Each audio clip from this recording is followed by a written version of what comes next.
In his book, I Can Make You Confident, British author and hypnotist Paul McKenna offers us the gradual confidence booster. Imagine a slightly more confident you standing or sitting in front of you right now. Now I'd like you to imagine stepping into that more confident you. See through their eyes, hear through their ears, and feel the feelings of your more confident self. Notice that right in front of you now is an even more confident you, sitting a little bit taller, a look of slightly more self-belief behind their eyes, emanating a little bit of extra charisma.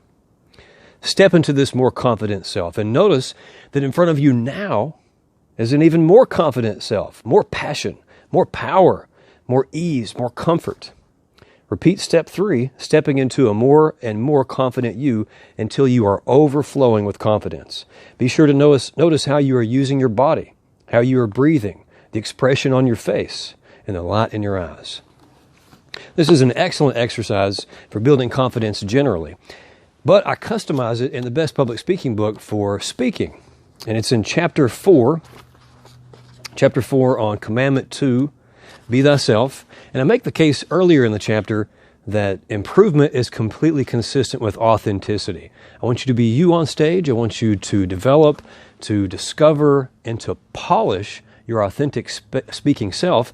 And I want you to realize that being authentic and being you on stage is completely compatible with improving. It's just a matter of reflecting on the type of speaker that you would like to become, ensuring after reflection that those changes and that ideal speaking you in your mind is really consistent with the real you and not some vision that somebody else has given you or saddled you with, and then intentionally bringing about those changes. If you can do that, it's completely consistent with authenticity, which is what I want to promote.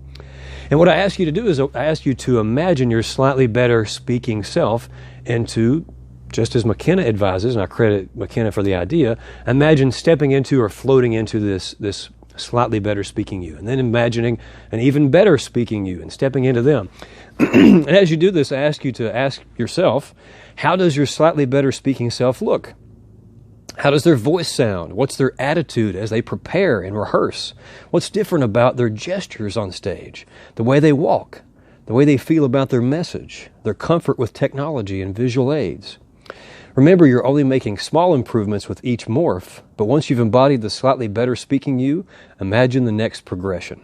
Embody that version, then improve again. Now, you've probably already realized that you can do this for anything, not just to build your confidence, not just to be a better speaker, but you could think about a slightly better you as a parent, or a slightly better you in your profession, or a slightly better you as a spouse or a friend, or anything. And when you can imagine that, and especially when you can imagine the physical attributes, McKenna talks elsewhere in his book, and so do I in the Best Public Speaking book, about the mind-body loop and how our posture and the way we hold ourselves has an impact on our minds, our psychology, how good we feel, and how that then impacts our posture.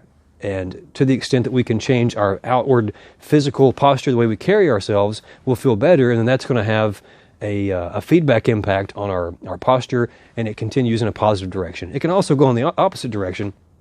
But if you ever find yourself feeling down and anxious, not feeling good or confident about a presentation or anything for that matter, if you can change your posture, sometimes it's hard, but if you can change your posture to be more confident, that's going to have an impact on your psychology, which will reinforce that posture, which will reinforce the psychology. You can do this preparing for presentations, especially during the presentation. As you're sitting waiting to go on stage, you can do that as well. I promise you'll feel better if you do. But the point I was making just a moment ago is that you can do this for lots of different areas of your life. Definitely do it for speaking. And if you find that you reach these higher levels of being a better speaker, having that higher level of confidence, those higher expectations for yourself, that better comfort, that better command of the stage, and if you find that you have mistakes and setbacks, this is normal. Everybody makes mistakes. Everybody has setbacks. But the good news is you're not going to fall all the way back down to the baseline that you were at before. So say as you do this visualization and you improve and you have this better speaking you that's actually realized, and you get, for example, to step 10. You make a mistake, you have a setback, you're not going to fall all the way back down to the bottom. You may fall down to step 5 or 4 or 6. And then you get up, you dust yourself off, and you climb up again with those incremental improvements. And now you're not going to be at level 10, but at 11, 12, 13.